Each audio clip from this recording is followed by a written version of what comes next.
From San Antonio's own KENS 5, this is the News at 10.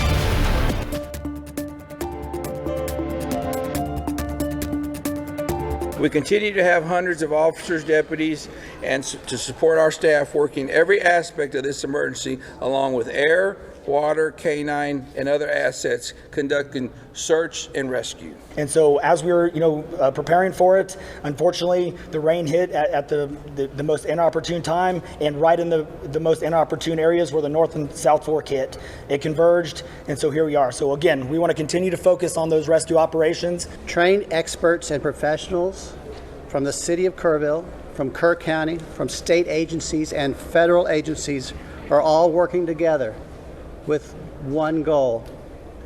That is to rescue those in peril and find those who are missing. Tonight, we complete nearly 3 days of search and rescue operations in the Texas Hill Country. In Kerrville, officials have confirmed 68 people killed in the Independence Day floods. And meantime, it is still a desperate search for the missing. Here's what else we know at this hour. 10 campers from Camp Mystic are still unaccounted for, along with a counselor. Meantime, elsewhere in Central Texas and other flooding events, 10 more Texans were killed. The Texas governor says a total of 41 people across the state were unaccounted for after all of these devastating floods. Meantime, tonight, a story of survival, destruction, and resiliency. When the floodwaters breached the banks of the Guadalupe River, one Kerrville man sprung into action. He says it was a Houston Astros game that saved his life. KENS 5 reporter Mike Jimenez joins us live tonight and shares his story. Mike? Alicia Henry, 2 days after the tragic flooding and surrounded by devastation, Ricky Ray Robertson reflects on the haunting and chilling moments that he says will forever be etched into his mind. And for the first time, I just broke down. My mom cried in my arms yesterday. Ricky Ray Robertson says when the Guadalupe River started to rise early Thursday morning, didn't have time to think, saving his brother who was at home along the river. I was banging on that door. He couldn't hear me, so I had to kick in the back door. Robertson says when he first crossed the street, it was dry, but in less than a minute, the waters had risen. Then when I got him, when we went back across, it was a little bit over my waist. Robertson stays at a cabin behind the home where his brother lives, which was washed away by the river. But on that night, he was watching the Astros game across the street, deciding not to go home when the rains began to fall.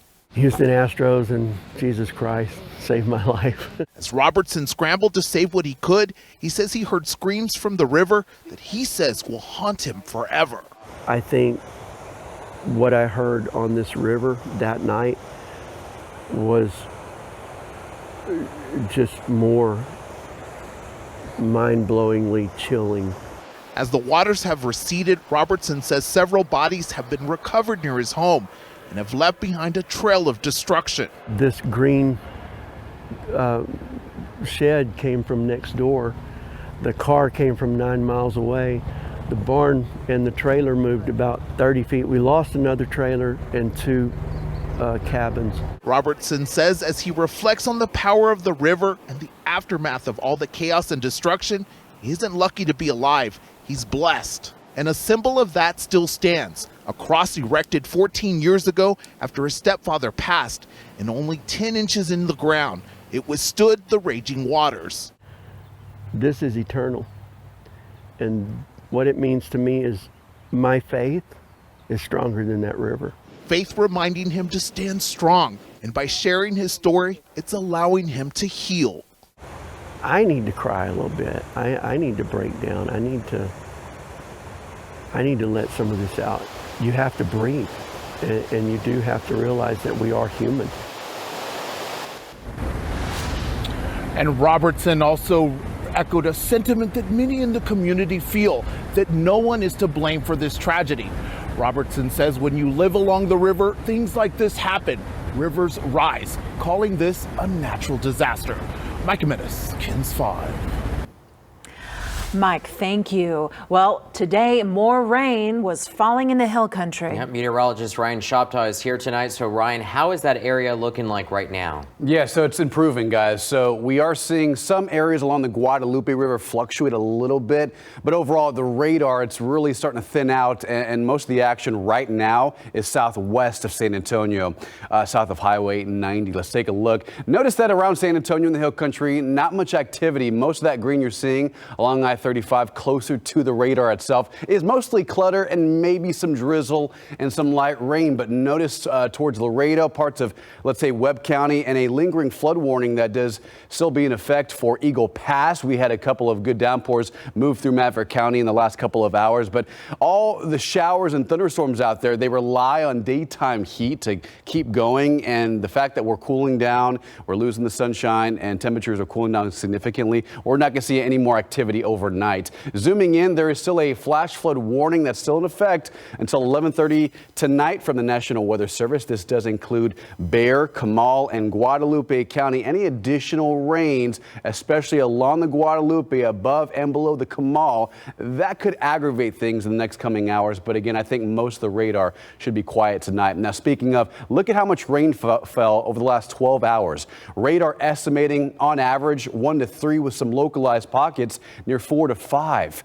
This was in northeastern San Antonio between Schertz and some parts near Converse, but also towards New Braunfels, between there and Canyon Lake along the I-35 corridor, where again, this does parts of it feed into the Guadalupe River itself downstream from the Canyon Lake area. Up towards the hill country, north of Kerrville is where we saw some pretty good soaking rains, 2 to 3 inches just outside of Fredericksburg, and west towards Ingram and Hunts, radar estimating anywhere from about a ½ inch to an inch of rainfall, which doesn't seem like a lot, but anything could aggravate the situation, especially with just very saturated grounds. Now, right now we're watching this part of the Guadalupe at Hunt. Right now at 9.6 feet, flood stage is at 10. It's currently rising and expected to crest right around 10.5 feet. So nothing moderate to major is in the forecast, but of course we're going to watch for any minor flooding in the next 12 to 24 hours. So coming up, we'll talk more about rain chances into Monday. Matter of fact, a flood watch extended into Monday evening. Details on that coming up in the next 15 minutes, guys. Sounds good. Ryan, thank you very much. Through all the devastation, there have also been glimmers of hope and resilience as many have come together to help these impacted communities. Tonight, KENS 5 reporter Zach Briggs met with a Bernie woman whose desire to serve comes from faith and survival. Emily Mondujano remembers having the time of her life at Camp Mystic when she was a little girl. With Delview Baptist Church, and I was 10 years old, and I remember having so much fun there and going in the river and playing on the paddle boats and learning how to do so many things outdoors. She also recalls fearing for her life during the flash flood of 1987 near Comfort that ended in the deaths of 10 campers. Amid the chaos, first responders rescued dozens of people stranded in the Guadalupe River. My friends and I were in a canoe and we had to get rescued, and they brought us upstream. And now she's on a mission to give back and help those impacted by the latest tragedy. So sad for me to see this. As so many families endure unimaginable heartbreak. Today, Kendall County emergency crews recovered 2 bodies. Search efforts throughout the hill country remain around the clock. Even general members of the community are hoping to make an impact by searching, although officials have discouraged such activity. But whether it's through prayer or serving meals to those in need, Mondujano is ready to do her part. It takes a village to rebuild. This is near and dear to my heart, and I pray that all the families, that they find comfort in God. And all day families have been coming to Lions Park, some for the first time, to see the river and surrounding destruction. In Center Point, Zach Briggs, KENS 5. Zach, thank you very much. Still to come on KENS 5 News at 10, a trip for the Lone Star State is in store for President Trump. What he's saying tonight about the historic flood. Now tonight, more disaster relief is headed to Kirk County. FEMA announced President Trump approved a major disaster declaration following the deadly flooding. It comes less than a day after Homeland Security Secretary Kristi Noem visited Camp Mystic with Governor Greg Abbott and local leaders. The declaration unlocks federal funding for temporary housing, home repairs, low-cost loans for uninsured property, and aid to state and local governments. The governor had this to say about the approval. I've been doing this a long time, and I've never seen anybody as responsive and as quickly in her response as what she was yesterday. She didn't wait to get back to us. She was able to, in a matter of minutes, get answers to very important demands. And on behalf of the state of Texas, we cannot thank her or the Trump administration enough. So here's how to get started. The contact information for FEMA is right there on your screen. Residents are urged to file insurance claims first, then apply for FEMA assistance online, by phone, or through the FEMA app. You can also find this information on KENS5.com. And tonight we're learning that President Trump plans to be in Texas. The president says that he will tour the damage and devastation in Kirk County, most likely on Friday. And after these flood events today, President Trump was also pressed about the budget cuts at the National Weather Service. Do you think that the federal government needs to hire back any of the meteorologists who were fired in the last few months? I wouldn't know that. I really wouldn't. I would think not. This was the thing that happened in seconds. Nobody expected it. Nobody saw it. Very talented people are there, and they didn't see it. It's, I guess they said once in 100 years, they've never seen anything like this. So I wouldn't, I mean, people are trying to blame the school. They're trying to blame the camp. They're trying to blame, it's just a horrible thing. But no, I wouldn't say that, no. And the legislative director for the National Weather Service Employees Union said while there are shortages at some Texas offices, the leader says there was adequate staffing and resources when the storm hit. Still ahead tonight, picking up the pieces left behind. We're taking you inside a damage assessment as a family returns to their home for the first time. Tonight, residents and property owners across the Hill Country are still assessing the destruction caused by the flood. Tonight, Matt Doherty met with a family in Kerrville, and they've returned to their longtime home on the river for the first time after the flood. Standing near Water Street in downtown Kerrville, where it's hard to imagine the devastation that surrounds us. For many, living along the Guadalupe River was a dream that turned into a nightmare. I moved here in 1956. I was born in 1960. We lived 64 years here. This is the home at the intersection of Memorial Boulevard and Richardson Street, where Olivia Chappins and her husband raised a daughter and two boys, including Rick. We used to swim right down there, They grew up here. And run fish down here, put trot lines out. I didn't have to worry about my boys because in the summer, all his friends, their friends came down and fished and camped, and it was very, very happy time for them. Up until a few years ago, the Chappins family's homestead comprised 2.5 acres of riverfront real estate. From the grassy open lots to the commercial building along the street and the little house in the back that overlooks the Guadalupe. But in 1978, life for the Chappins changed. And at 3 o'clock in the morning, the guy next door had a store, and he came knocking on our door. Said, "You better move out." He said, "We're expecting another flood." Luckily, Olivia and her husband made it out in time, but their washateria business never recovered. In 1987, their home was hit again. Nightmares with it. Every little amount of rain, she'd paranoid. She wouldn't sleep. It was a beautiful place, but I'm thankful to God to have given me the opportunity to be able to sell.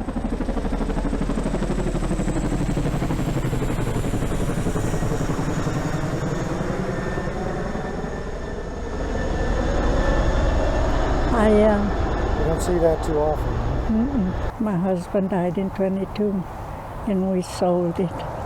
And thank God. Thank God for that.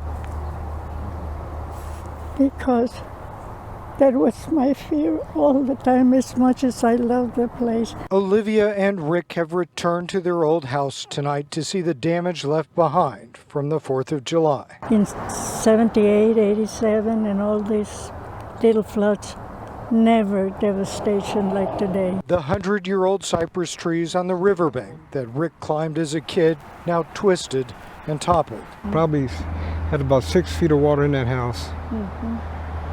You can see the line right above the windows. You can see the line across there. In some place deep in her soul, Olivia says she knew this day would come. I feel for all these people that have lost their lives. Tonight, she leaves words of warning for those who may still think it could never happen to us. The Guadalupe River is beautiful, but it's also hazardous. In Kerrville, I'm Matt Doherty, KENS 5. It can happen to anyone. Weather-wise, we are tracking a couple of showers out there, mostly southwest of San Antonio towards like Laredo. That's what's left over from today's rain. It's dry in San Antonio. It's mostly cloudy. Temperatures hit 90 degrees today, way below average. Normal's 94, as you know, in early to mid-July. It starts to crank up. Temperatures go high. 94, 95 is typically where we are this time of year. Today's record stays in history from 1998, 102. So it was a unseasonably cool day, thanks to cloud cover and some rain across the area. The hill country only hit the mid-80s today. 84 at Bernie, 85 at Kerrville, near 90 at Del Rio, where they saw a couple of showers, especially in Eagle Pass earlier today, which helped cool them off a little bit more. We had mid-90s south of Highway 90 towards Pearsall, George West, and Beeville. Okay, big story today was how active the radar was between pretty much 2 p.m. and 8 p.m., where there were several flood advisories, numerous of them, in fact, but there were a couple of flood warnings in the area. Now, one of which is still in effect. We'll take a look at that in a second. A couple of lingering leftover showers drifting farther south towards Laredo, Webb County, around Cotulla down the I-35 corridor. And there was a flood warning in Eagle Pass, but all the rain has since come to an end. Now, speaking of, we do have a flood warning in effect for Bexar County, for Comal and Guadalupe County. This is in effect for the next hour and a half, just in case any additional rain moves in. This particular region along I-35 between Bexar, Comal, and Guadalupe County has seen upwards of like 2 to 4 inches of rain in the last 12 hours. So any rain that moves in could aggravate the situation, lead to high water spots. The ground's already saturated, so this could lead to street flooding in some areas in this particular region within the flash flood warning. How much rain fell today? Now, the airport only picked up 0.01. It wasn't much at the airport, and neither in downtown San Antonio, but up I-35, basically between Converse, Shirts, and up towards New Braunfels. And then between there and Canyon Lake, there were some areas between 1 and 3 to 4 inches of rain, which is a very similar setup to what happened Saturday. Friday was towards Kerr County across the hill country. Yesterday was along the I-35 corridor, where we saw a lot of water downstream from Canyon Lake move into the Guadalupe River above and below the Comal, which led to moderate flooding towards this area. But still, right now, mostly quiet. But there was about 3 to 4 inches of rain in that area earlier today. Towards the hill country, it was a little bit hit or miss, but towards, let's say, Fredericksburg, central portions of Gillespie County, 2 to 3 inches of rain. In Kerrville, really didn't see much, passing showers here and there, but it did ramp up a little bit more towards Ingram, towards Hunt, where the radar is estimating between about 0.8 of an inch to maybe 1.5 inches in some areas, especially just north of Texas 27, where they picked up about 2 to 3 inches of rain earlier today. Current river levels. We're watching the Guadalupe River, specifically at Hunt. According to the National Weather Service, currently at 9.6 feet. Flood stage is at 10. So it's closing in on that number. It's rising right now. The forecast calls it to be about, let's say, 10.5 to 11 feet by tomorrow morning, early pre-dawn hours. So this might experience minor flooding at Hunt along the Guadalupe River. But again, it's not moderate, it's not major flooding. I do want to emphasize that. The Guadalupe River at Kerrville and above and below the Kamal, all doing okay, near, if not way below the flood stage for several areas. But we're going to watch that very closely because of all the rain that fell earlier this evening. Flooding risk out west and across the hill country tomorrow. It's a level 1 out of 5 for a marginal risk for isolated flooding. Let me show you two different models. By overnight tonight, a couple of leftover showers, maybe a couple of storms tomorrow, late morning and early afternoon. That was worst case scenario. This particular model, the graph, is a little less aggressive, but still keeps a couple of showers in the area tomorrow morning and tomorrow afternoon. Regardless, we're going to have to watch out for some localized areas between Highway 90, I-10 from here to Bernie to Kerrville to Rock Springs for some areas picking up an additional possibly 1 to 2 inches, depending on where exactly these storms set up in the hill country and around south central Texas. Our 14-day forecast, 90 tomorrow, 92 Tuesday, and then rain chances slowly trend down. Flood watch has been extended until tomorrow evening, meaning any localized downpours that form could result in some flooding in the area through tomorrow afternoon. We'll keep an eye on this here at KENS 5. Henry, Alicia.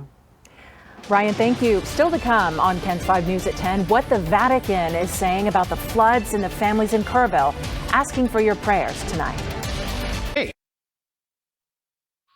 I would like to express sincere condolences to all the families who have lost loved ones, in particular their daughters who were at summer camp in the disaster caused by the flooding of the Guadalupe River in Texas in the United States. We pray for them.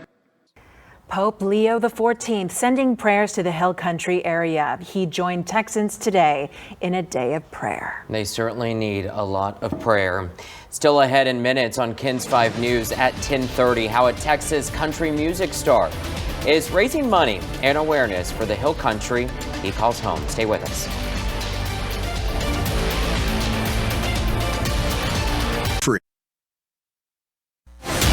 You're watching San Antonio's own KENS 5 News. Continuing coverage on this Sunday night of the deadly floods in the Hill Country. And let's begin with the latest numbers from Kerr County officials. So as of this afternoon, 68 people are dead following Friday's floods, and that includes 40 adults and 28 children. We also got an update on the search for girls missing from Camp Mystic. Tonight, rescue crews continue looking for 10 campers and 1 staffer. Kerr County officials stress the search for the missing remains a top priority. Meanwhile, Kerr County's missing person call center remains open. This is for anyone who needs to report a missing loved one. The number is on your screen, 830-258-1111. We're learning more tonight about those who perished in the flood and others still missing. Beloved Kerrville-Tivy High School soccer coach Reese Zunker and his wife Paula both lost their lives in the flood. Their 2 children are still missing. Tivy Soccer wrote on social media, Zunker was more than just a coach. He was a mentor who rebuilt a soccer legacy and shaped young lives. Also among the deceased, Humble ISD teacher Jeff Wilson. Humble is near Houston. Wilson's wife Amber and young son Shiloh are still unaccounted for. 5 girls from Camp Mystic perished. Leela Bonner, Eloise Peck, Lenny McCown, Mary Stevens, and Wynn Naylor. From Dallas, sisters Brooke and Blair Harbor died while visiting their grandparents. Their grandparents remain missing. The Houston Chronicle reports the 2 sisters were found holding hands. Still no word on Odessa police officer Bailey Martin or Trinity student Aiden Hartfield and Kellyanne Lytle, the daughter of a Trinity football coach. We will take clear steps. That is the message from the Kerrville city manager today, and this response is in regards to the countless questions to city and county officials about warning the people there ahead of the flooding. Well, during today's second and last news conference of the day, the city manager pledging a full review. Take a listen. While it is not the time to speculate, local and regional partners are committed to a full review of the events and systems in place. At the appropriate time, we will take clear steps to strengthen our future preparedness. Meanwhile, we're learning that Texas lawmakers failed to pass a bill to improve local flood warning systems this year. That is according to the Texas Tribune. House Bill 13 would have established a grant program for counties to build new emergency communication infrastructure. It didn't pass in the state Senate, but at least one Texas Republican is rethinking his vote. State Representative Wes Verdell, whose district actually includes Kerr County, told the Texas Tribune after watching what it takes to deal with this flooding disaster, his vote would probably be different now. A warning on the Guadalupe River in Center Point. Our crews were in the area when officials shared word that the river would be rising. Take a listen. Please exit the river. Move yourself up to higher ground. There is a confirmed wall of water coming down. Unknown what time it's going to be here. We need to evacuate early. Please remove yourself from the river. Our reporter Sue Kalberg was there and captured those moments today. Okay, we want to go to Ryan now. Ryan, you've been tracking river levels tonight. How are they looking now? Yeah, overall, pretty good, guys. They're improving vastly from where they were on Friday and yesterday as well. But we're watching the Guadalupe River at Hunt and in central and western portions of Kerr County because of some rain that fell earlier today, ranging between 1 to 3 inches in some localized areas. Kerrville, downtown Kerrville, didn't see much, like 1/10 to 1/4, but it was really west of Kerrville that saw some pretty good rain today. Let's take a look at radar right now and show you what we have. Most of the action has come to an end. Now, with that being said, there are a couple of leftover isolated downpours, mostly just moderate showers, moving farther southwest towards Laredo, southeast of Cotulla, for example. Earlier this evening, we saw a really heavy thunderstorm move over Eagle Pass. That led to a flash flood warning for Maverick County until 11 p.m. So any additional rain that falls in this area may lead to some street flooding around the Eagle Pass area. Now, with that being said, around the San Antonio Metro between Canyon Lake, Schertz, and I-35, this is where another flash flood warning was issued earlier this evening. Now, as you can see, most of anything has really come to an end. There might be some drizzle and light rain out there, but all the green you're seeing on the radar right now is mostly clutter. A lot of the rain coverage has really diminished. And most importantly, the rain that fell earlier today is the concern. High water spots, flash flooding, and especially in flood-prone neighborhoods, underpasses, areas like that is where some of this rain, where the radar is estimating 1 to 4 inches on average, that could lead to some pockets of high water areas over the next few hours as we wake up tomorrow morning. So just keep that in mind. If you're in this area and you're traveling for the morning commute early Monday, this area may be a little impacted as we may see a couple more showers develop tomorrow morning. But right now, radar is quiet out towards the hill country. A couple of areas of 1 to 3 inches of rain. Again, we're watching the Guadalupe River at Hunt, currently at 9.6 feet. Flood stage is at 10, and the forecast calls it to rise to about 10.5 feet, about a foot more in the coming hours. So we're watching this very closely. Coming up, we'll talk more about the hour-by-hour forecast and the potential for a few showers and storms tomorrow. The latest details coming up in just a bit, guys. All right, we'll see you soon. Thanks so much, Ryan. So a West Texas congressman says that he's been reunited with his 2 daughters who escaped the floods at Camp Mystic. Republican Congressman August Pfluger represents San Angelo and other parts of West Texas. Yesterday, he wrote on Facebook that he was reunited with his 2 young daughters who were evacuated from Camp Mystic. He also wrote that his family is mourning with those families who suffered loss and that they are holding out for hope for the survivors. Louisiana's governor is recognizing a Camp Mystic counselor for her heroic efforts. Governor Jeff Landry shared this picture on Facebook. He stated Emma Foltz of Alexandria, Louisiana, helped get 14 campers to safety during Friday's floods. The senior at Louisiana Tech has been a camp counselor at Camp Mystic for 3 years. Governor Landry asking everyone to thank Emma for her bravery under pressure. What a brave young woman there. And tonight, country music legend Robert Earl Keen is planning for a future benefit concert, and tonight he's also talking about his connection to Camp Mystic. In a post on social media, Keen says both of his daughters spent summers at the camp. He also posted that 100% of merchandise sales at his shows will go to the Community Foundation of the Texas Hill Country to help support relief and rescue efforts. He also hinted at a future benefit concert for Kerrville and the surrounding area. KENS was actually supposed to take the stage on July 4th at Louise Hayes Park. And tonight, we're also hearing from two brothers who were able to survive. They were among hundreds of people who were spared from the dangerous flooding that damaged Camp La Junta in Hunt, Texas. One of the brothers says he climbed into the rafters of his cabin to stay safe from flooding. Take a look at video from earlier this week where the brothers were boarding the bus to Camp La Junta. They have plenty of gear with them, which is now stuck at the campsite. The boys shared what happened immediately when the storms and flash flooding began. The youngest brother says there were several feet of water in his room already.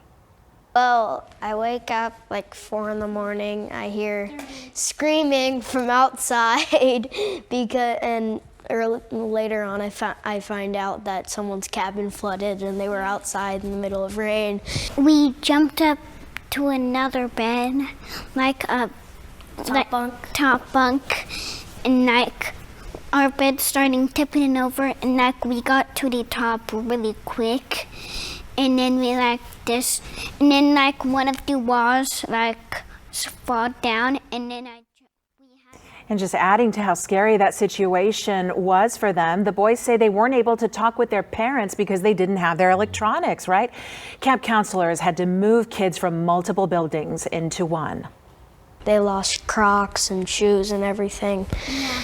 And trunks were floating everywhere, so they came into our cabin, and someone told me that when they were walking around campgrounds, that they saw that cabin 5, which was the cabin right next to Brock's, their wall had fallen over. And my door like flooded away.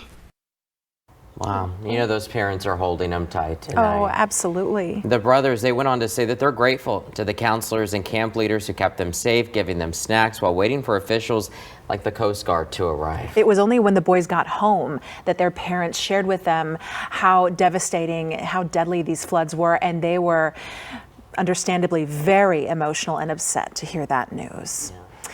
Coming up, a special mass on this Texas Day of Prayer, the Archbishop's message to the community of Kerrville.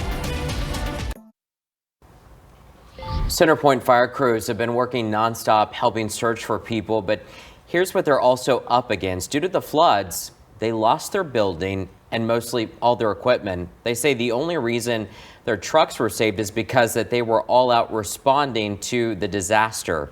The firefighters say that their station is getting some much needed TLC thanks to people just stepping up and helping out. They want to thank everyone who has helped them while they continue to work.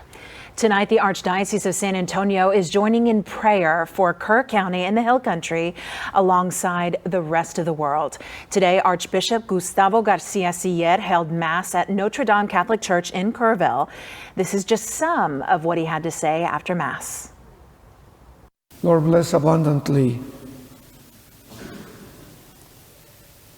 those brothers and sisters who, first responders and people of goodwill, who have been so helpful these days. And for the commitment of so many to want to do something for these families in pain. The Archbishop went on to say he hopes the Kerrville community and Hill Country community at large feel the love and support the world is shining on them now. Just ahead, a flooding rescue caught on camera where a chopper plucked a man from the...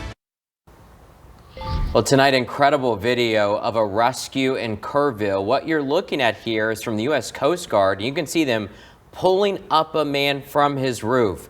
Coast Guard crews have been part of countless rescues in Kerr County, even saving 15 campers from Camp Mystic. And like we mentioned, this is a 24/7 operation right now.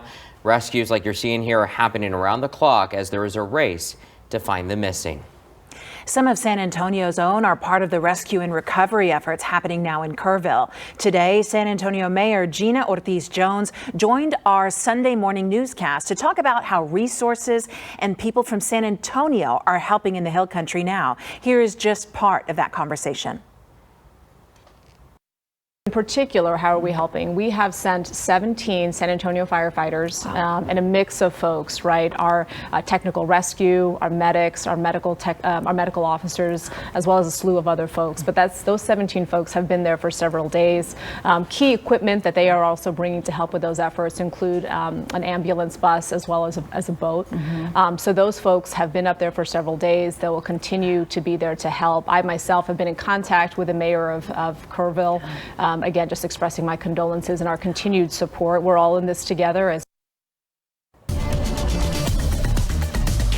Weather-wise, good news. The flood watch that's been around for the last couple of days has now expired. It has shifted farther north into central Texas, so we do have rain in the forecast, but right now flooding rains, it looks like it's trending down and temperatures are trending up in this weather forecast. Let's take a look at today's numbers. It was a hot day. We had some sunshine peeking through the clouds earlier today. Daytime high at 90 degrees. Normal is 94. That's where our temperatures should be reaching in early to mid-July based on normal average highs.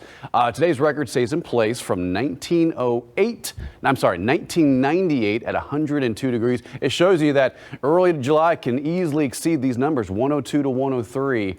In this middle of summer. Again, today's high at 90 degrees in San Antonio. 85 at Hondo, 85 at Kerrville. We had some lower 90s at Seguin, Floresville. This was all before rain moved through, especially in Seguin, Floresville, parts of eastern Bexar County. They saw some pretty good rain today, which we'll show you in a second. 95 at Pearsall, the high temperature today, and 88 over at Eagle Pass.